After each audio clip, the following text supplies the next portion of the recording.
बड़े बुजुर्ग सभी ने इसमें बढ़ चढ़कर भागीदारी की और 20 से अधिक भाषाओं में अपनी एंट्रीज भेजी है।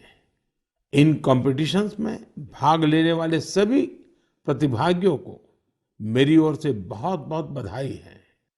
आप में से हर कोई अपने आप में एक चैंपियन है, कला साधक है। आप सभी ने यह दिखाया है कि अपने देश की विविधता और संस्कृति के लिए आपके हृदय में कितना प्रेम है। साथियों, आज इस मौके पर मुझे लता मंगेशकर जी, लता दीदी की याद आना बहुत स्वाभाविक है, क्योंकि जब ये प्रतियोगिता प्रारंभ हुई थी उस दिन लता दीदी ने ट्वीट करके देशवासियों से आग्रह किया था कि वे इस स्पर्धा में जरूर जुड़े। साथियों, लोरी राइटिंग कंपटीशन में पहला पुरस्कार कर्नाटका के चामराजनगर जिले के B.M. मंजुनाथ जी ने जीता है। इन्हें ये पुरस्कार कन्नड़ में लिखी उनकी लोरी मलगू कंदा के लिए मिला है। इसे लिखने की प्रेरणा इन्हें अपनी माँ और दादी के गाए लोरी गीतों से मिली। आप इसे सुनेंगे तो आपको भी आनंद आएगा। मलगु कंद मलगु ಕೂಸೆ ಮಲಗು ನನ್ನ ಜಾಣ ಮರಿಯೇ ಹಗಲು ಕಳೆದು ಈರುಳು ನೆರೆದು ನಿದಿರದೇವೆ ಬರುವಳಯ್ಯ ತಾರೆಗಳ ತೋಟದಿಂದ ಕನಸ ಕೊಯ್ದು ತರುವಳಯ್ಯ ಮಲಗು ಕಂದ ಮಲಗು ಕೂಸೆ जो जो जो जो। असम में कामरूप जिले के रहने वाले दिनेश गोवाला जी ने इस प्रतियोगिता में सेकंड प्राइज जीता है। इन्होंने जो लोरी लिखी है उसमें स्थानीय मिट्टी और मेटल के बर्तन बनाने वाले कारीगरों के पॉपुलर क्राफ्ट की छाप है। कोहार कोकाए मुनाती आनीसे मुनाती आसेनो की खुली साई देखिलो कोहारोर मुनाती मुनाते आसे बानबाती আমারে মইনাই কোহারো খুধি সাই কিনুই বানবাতি। गीतों और लोरी की तरह ही रंगोली कंपटीशन भी काफी लोकप्रिय रहा। इसमें हिस्सा लेने वालों ने एक से बढ़कर एक सुंदर रंगोली बनाकर भेजी। इसमें विनिंग एंट्री पंजाब के कमल कुमार जी की रही। इन्होंने नेताजी सुभाष चंद्र बोस और अमर शहीद वीर भगत सिंह की बहुत ही सुंदर रंगोली बनाई। महाराष्ट्र के सांगली के सचिन नरेंद्र अवसारी जी ने अपनी रंगोली में जलियांवाला बाग, उसका नरसंहार और शहीद उधम सिंह की बहादुरी को प्रदर्शित किया। गोवा के रहने वाले गुरुदत्त वांटेकर जी ने गांधी जी की रंगोली बनाई, जबकि पुडुचेरी के मालातिसेल्वन जी ने भी आजादी के कई महान सेनानियों पर अपना फोकस रखा। देशभक्ति गीत प्रतियोगिता की विजेता टी विजय दुर्गा जी आंध्र प्रदेश की हैं। उन्होंने तेलुगु में अपनी एंट्री भेजी थी। वे अपने क्षेत्र के प्रसिद्ध स्वतंत्रता सेनानी नरसिम्हा रेड्डी गारू जी से काफी प्रेरित रही है। आप भी सुनिए विजय दुर्गा जी की एंट्री का यह हिस्सा। రేనాటి సూర్యుడా వీర నరసింహుడా భారత స్వాతంత్ర సమరపు అంకురానివి నీవురా అంకుశానివి నీవురా అంకుశానివి నీవురా తెల్లదొరల నీతి లేని నిరంకుశపు దమన కాండకు సలసలమని మరిగిన నీ నెత్తుటి ఎర్రని కాకలు రేనాటి సూర్యుడా వీర నరసింహుడా। तेलुगु के बाद अब मैं आपको मैथिली में एक क्लिप सुनाता हूं। इसे दीपक वत्स जी ने भेजा है। उन्होंने भी इस प्रतियोगिता में पुरस्कार जीता है। भारत दुनियाक शान छैयो भैया, हमर देश महान छै। तीन बगल छै समुद्र से घेरल, उत्तर में कैलाश बलवान छै। गंगा यमुना कृष्णा कावेरी, कोसी कमला बलान छै। हमर देश महान छैयो भैया, तिरंगे में बसल प्राण छै। साथियों, मुझे उम्मीद है आपको ये पसंद आई होगी। प्रतियोगिता में आई इस तरह की एंट्रीज की लिस्ट बहुत लंबी है। आप संस्कृति मंत्रालय की वेबसाइट पर जाकर इन्हें अपने परिवार के साथ देखें और सुनें। आपको बहुत प्रेरणा मिलेगी। मेरे प्यारे देशवासियों, बात बनारस की हो, शहनाई की हो, उस्ताद बिस्मिल्लाह खान जी की हो, तो स्वाभाविक है कि मेरा ध्यान उस तरफ जाएगा ही। कुछ दिन पहले उस्ताद बिस्मिल्लाह खान युवा पुरस्कार दिए गए। ये पुरस्कार म्यूजिक और परफॉर्मिंग आर्ट्स के क्षेत्र में उभर रहे प्रतिभाशाली कलाकारों को दिए जाते हैं।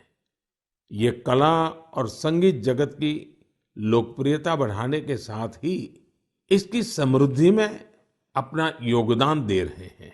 इनमें वे कलाकार भी शामिल हैं जिन्होंने उन इंस्ट्रूमेंट्स में नई जान फूंकी है जिनकी पॉपुलैरिटी समय के साथ कम होती जा रही थी। अब आप सभी इस ट्यून को ध्यान से सुनिए।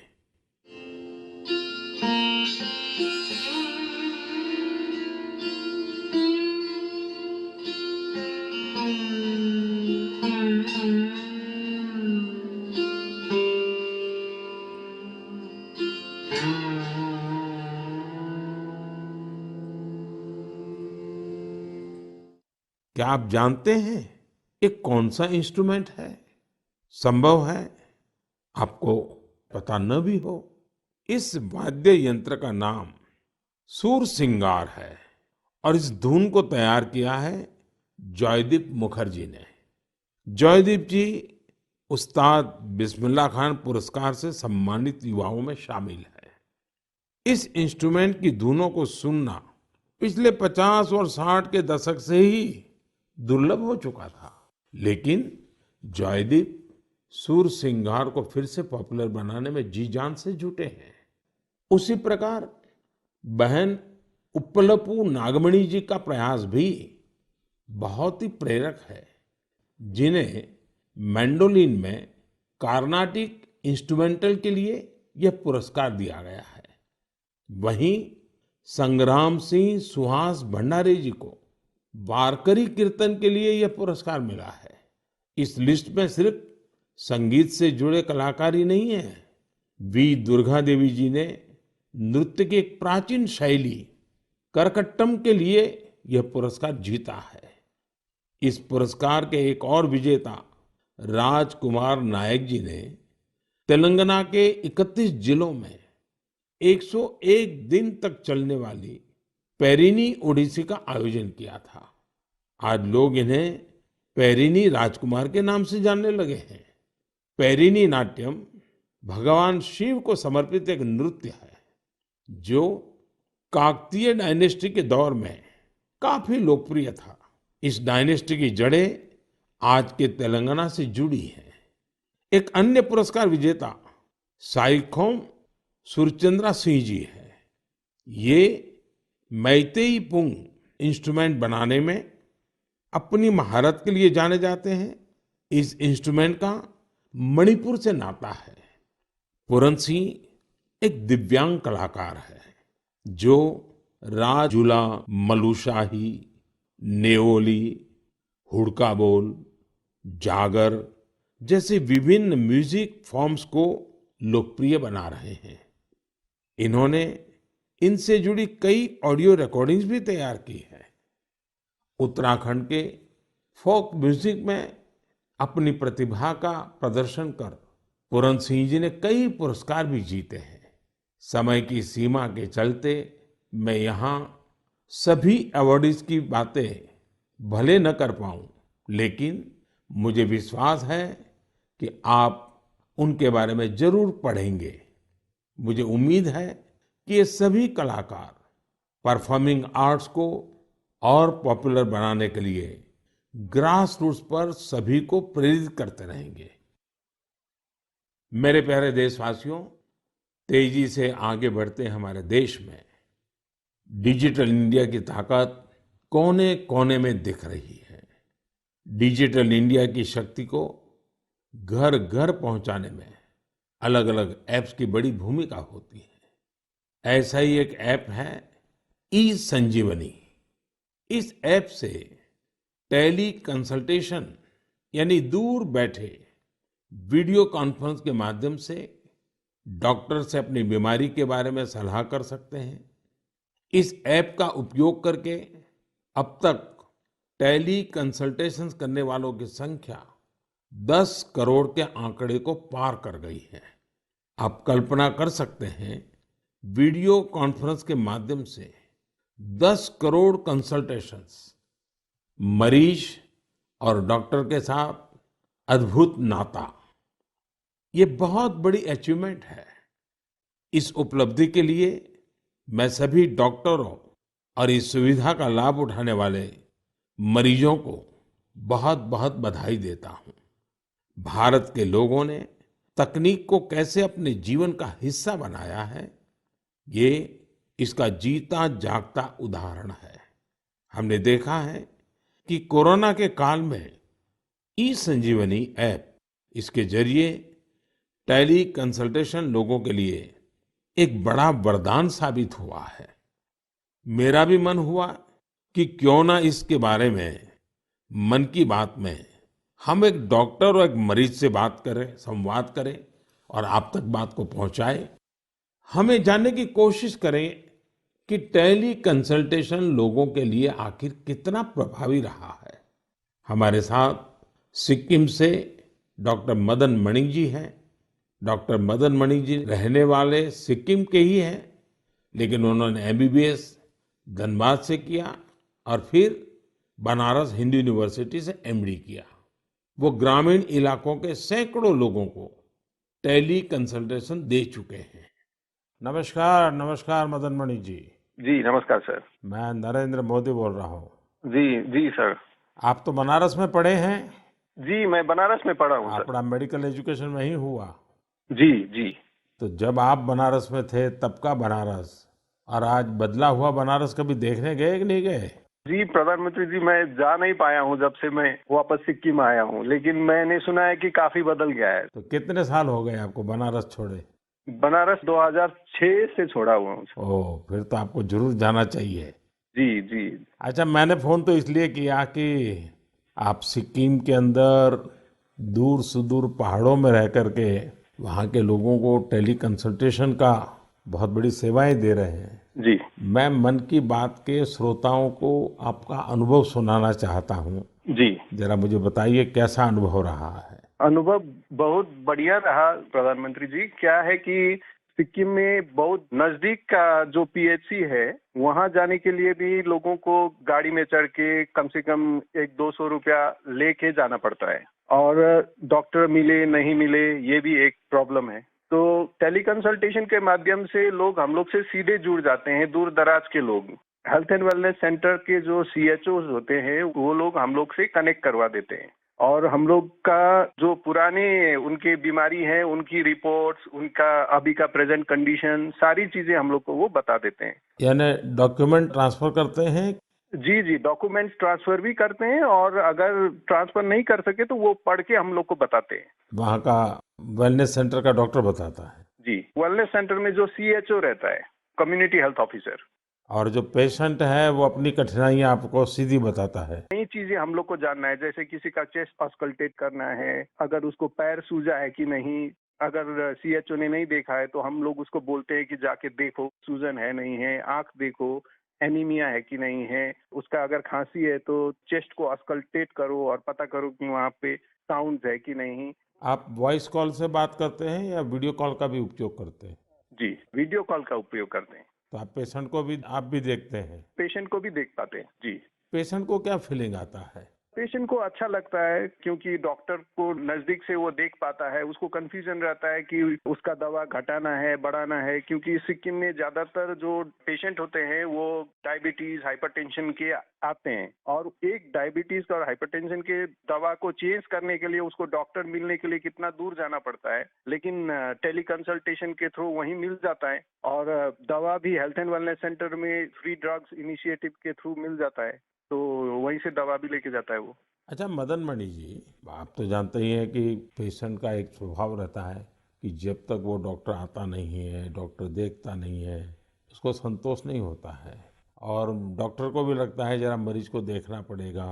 अब आज सारा ये टेलीकॉम कंसल्टेशन होता है, तो डॉक्टर को क्या फील होता है, पेशेंट को क्या फील होता है? जी, वो हम लोग को भी लगता है कि अगर पेशेंट को लगता है कि डॉक्टर को देखना चाहिए, तो हम लोग को जो जो चीजें देखना है वो हम लोग सीएचओ को बोल के वीडियो में ही हम लोग देखने के लिए बोलते हैं।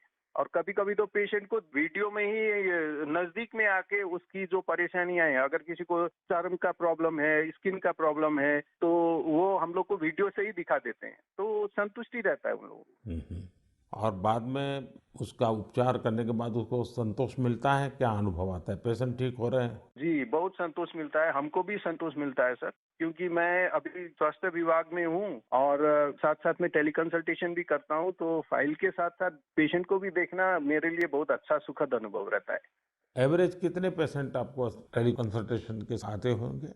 अभी तक मैंने 536 पेशेंट देखे हैं। ओह, यानी कि आपको काफी इसमें महारत आ गई है। जी, अच्छा लगता है देखने में। चलिए, मैं आपको शुभकामनाएं देता हूँ। इस टेक्नोलॉजी का उपयोग करते हुए आप सिक्किम के दूर सुदूर जंगलों में, पहाड़ों में रहने वाले लोगों की इतनी बड़ी सेवा कर रहे हैं, और खुशी की बात है कि हमारे देश के दूर दराज क्षेत्र में भी टेक्नोलॉजी का इतना बढ़िया उपयोग हो रहा है। चलिए, मेरी तरफ से आपको बहुत बहुत बधाई। Thank you. साथियों, डॉक्टर मदन मणि जी की बातों से साफ है कि ई संजीवनी ऐप किस तरह उनकी मदद कर रहा है। डॉक्टर मदन जी के बाद अब हम एक और मदन जी से जुड़ते हैं। ये उत्तर प्रदेश के चंदौली जिले के रहने वाले मदन मोहनलाल जी हैं। अब ये भी संयोग है कि चंदौली भी बनारस से सटा हुआ है। आइए मदन मोहन जी से जानते हैं कि ई संजीवनी को लेकर एक मरीज के रूप में उनका अनुभव क्या रहा है। मदन मोहन जी प्रणाम। नमस्कार। नमस्कार साहब। नमस्कार। अच्छा, मुझे बताया गया है कि आप डायबिटीज के मरीज हैं जी और आप टेक्नोलॉजी का उपयोग करके टेली कंसल्टेशन कर करके अपनी बीमारी के संबंध में मदद लेते हैं। जी एक पेशेंट के नाते, एक दर्दी के रूप में मैं आपके अनुभव सुनना चाहता हूं, ताकि मैं देशवासियों तक इस बात को पहुंचाना चाहूं कि आज की टेक्नोलॉजी से हमारे गांव में रहने वाले लोग भी किस प्रकार से इसका उपयोग कर सकते हैं। जरा बताइए कैसे करते हैं। ऐसा है सर कि हॉस्पिटलें दूर हैं, और जब डायबिटीज हमको हुआ तो हमको जो 5-6 किलोमीटर दूर जाकर इलाज करना पड़ता था, दिखाना पड़ता था। और जब से व्यवस्था आप द्वारा बनाई गई है, इससे है कि मैं जाता हूँ, हमारा जांच होता है, हमको बाहर के डॉक्टरों से बात भी करा देती हैं और दवा भी दे देती हैं। इससे हमको बड़ा लाभ है और लोगों को भी लाभ है इससे। तो एक ही डॉक्टर हर बार आपको देखते हैं कि डॉक्टर बदलते जाते हैं? जैसे उनको नहीं समझ, जिस डॉक्टर को दिखा देती हैं, वही बात करके दूसरे डॉक्टर से हमसे बात कराती हैं। और डॉक्टर आपको जो गाइडेंस देते हैं वो आपको पूरा फायदा होता है उससे? हमको फायदा होता है, हमको उससे बहुत बड़ा फायदा है, और गांव के लोगों को भी फायदा उससे है। सभी लोग वहाँ पहुँचते हैं कि भैया हमारा बीपी है, हमारा शुगर है, टेस्ट करो, जांच करो, दवा बताओ। अब पहले तो 5-6 किलोमीटर दूर जाते थे, लंबी लाइन लगी रहती थी, पैथोलॉजी में लाइन लगी रहती थी, एक एक दिन का समय नुकसान होता था। मतलब आपका समय भी बच जाता है और पैसा भी व्यय होता था। यहाँ पे निःशुल्क सेवाएं सब हो रही हैं। अच्छा, जब आप अपने सामने डॉक्टर को मिलते हैं तो एक विश्वास बनता है, चलो भाई डॉक्टर हैं, उन्होंने मेरी नाड़ी देख ली है, मेरी आंखें देख ली है, मेरा जीभ को भी चेक कर लिया है, तो एक अलग फीलिंग आता है। अब ये टेली कंसल्टेशन करते हैं तो वैसा ही संतोष होता है आपको? हाँ, संतोष होता है कि हमारी नाड़ी पकड़ रहे हैं, आला लगा रहे हैं, ऐसा मुझे महसूस होता है। और हमको बड़ा तबीयत खुश होती है कि भाई इतनी अच्छी व्यवस्था आप द्वारा बनाई गई है, जिससे कि हमको यहाँ परेशानी से जाना पड़ता था, गाड़ी भाड़ा देना पड़ता था, वहाँ लाइन लगाना पड़ता था, और सारी सुविधाएं हमको घर बैठे बैठे मिल रही है। चलिए मदन मोहन जी, मेरी तरफ से आपको बहुत शुभकामनाएं हैं। उम्र के इस पड़ाव पर भी आप टेक्नोलॉजी को सीखे हैं, टेक्नोलॉजी का उपयोग करते हैं। औरों को भी बताइए ताकि लोगों का समय भी बच जाए, धन भी बच जाए, और उनको जो भी मार्गदर्शन मिलता है उससे दवाइयाँ भी अच्छे ढंग से हो सकती हैं। हाँ, और क्या। चलिए, मेरी बहुत बहुत शुभकामनाएं हैं आपको मदन मोहन जी। बनारस को साहब आपने काशी विश्वनाथ को एकदम बना दिया, डेवलपमेंट कर दिया, ये आपको बधाई है हमारे तरफ से। मैं आपका धन्यवाद करता हूँ। हमने क्या बनाया जी, बनारस के लोगों ने बनारस को बनाया है। नहीं तो हम तो माँ गंगा की सेवा के लिए माँ गंगा ने बुलाया है, बस, और कुछ नहीं। ठीक है जी, बहुत बहुत शुभकामनाएं आपको। प्रणाम जी। नमस्कार सर। नमस्कार जी।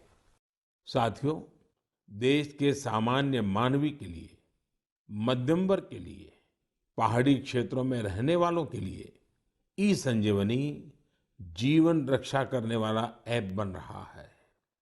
ये है भारत की डिजिटल क्रांति की शक्ति, और इसका प्रभाव आज हम हर क्षेत्र में देख रहे हैं। भारत के यूपीआई की ताकत भी आप जानते ही हैं। दुनिया के कितने ही देश इसकी तरफ आकर्षित हैं। कुछ दिन पहले ही भारत और सिंगापुर के बीच यूपीआई पे नाउ लिंक लॉन्च किया गया।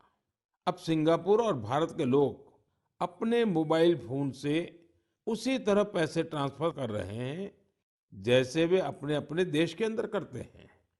मुझे खुशी है कि लोगों ने इसका लाभ उठाना शुरू कर दिया है।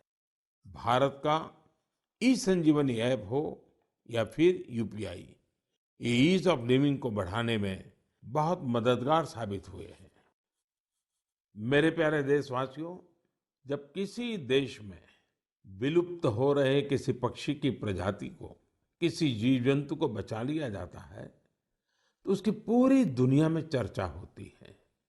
हमारे देश में ऐसी अनेकों महान परंपराएं भी हैं जो लुप्त हो चुकी थी, लोगों के मन मस्तिष्क से हट चुकी थी, लेकिन अब इन्हें जनभागीदारी की शक्ति से पुनर्जीवित करने का प्रयास हो रहा है। तो इसकी चर्चा के लिए मन की बात से बेहतर मंच और क्या होगा। अब जो मैं आपको बताने जा रहा हूं वो जानकर वाकई आपको बहुत प्रसन्नता होगी, विरासत पर गर्व होगा। अमेरिका में रहने वाले श्रीमान कंचन बैनर्जी ने विरासत के संरक्षण से जुड़े ऐसे ही एक अभियान की तरफ मेरा ध्यान आकर्षित किया है। मैं उनका अभिनंदन करता हूं। साथियों, पश्चिम बंगाल में हुगली जिले के बांसबेरिया में इस महीने त्रिबेनी कुंभो महोत्सव का आयोजन किया गया। इसमें 8 लाख से ज्यादा श्रद्धालु शामिल हुए। लेकिन क्या आप जानते हैं कि ये इतना विशेष क्यों है? विशेष इसलिए क्योंकि इस प्रथा को 700 साल के बाद पुनर्जीवित किया गया है। यूं तो ये परंपरा हजारों वर्ष पुरानी है, लेकिन दुर्भाग्य से 700 साल पहले बंगाल के त्रिबेनी में होने वाला ये महोत्सव बंद हो गया था। इसे आजादी के बाद शुरू किया जाना चाहिए था, लेकिन वो भी नहीं हो पाया। 2 वर्ष पहले स्थानीय लोग और त्रिबेनी कुंभो परिचालना समिति के माध्यम से ये महोत्सव फिर शुरू हुआ है। मैं इसके आयोजन से जुड़े सभी लोगों को बहुत बहुत बधाई देता हूं। आप सिर्फ एक परंपरा को ही जीवित नहीं कर रहे हैं, बल्कि आप भारत की सांस्कृतिक विरासत की भी रक्षा कर रहे हैं।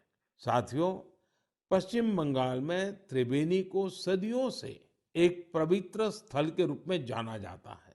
इसका उल्लेख विभिन्न मंगल काव्य, वैष्णव साहित्य, शाक्त साहित्य और अन्य बंगाली साहित्यिक कृतियों में भी मिलता है।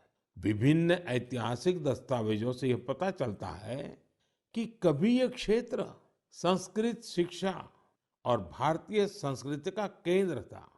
कई संत इसे माघ संक्रांति में कुंभ स्नान के लिए पवित्र स्थान मानते हैं। त्रिवेणी में आपको कई गंगा घाट, शिव मंदिर और टेराकोटा वास्तुकला से सजी प्राचीन इमारतें देखने को मिल जाएगी। त्रिवेणी की विरासत को पुनर्स्थापित करने और कुंभ परंपरा के गौरव को पुनर्जीवित करने के लिए यहाँ पिछले साल कुंभ मेले का आयोजन किया गया था। 7 सदियों बाद 3 दिन के कुंभ महास्नान और मेले ने इस क्षेत्र में एक नई ऊर्जा का संचार किया है। 3 दिनों तक हर रोज होने वाली गंगा आरती, रुद्राभिषेक और यज्ञ में बड़ी संख्या में लोग शामिल हुए।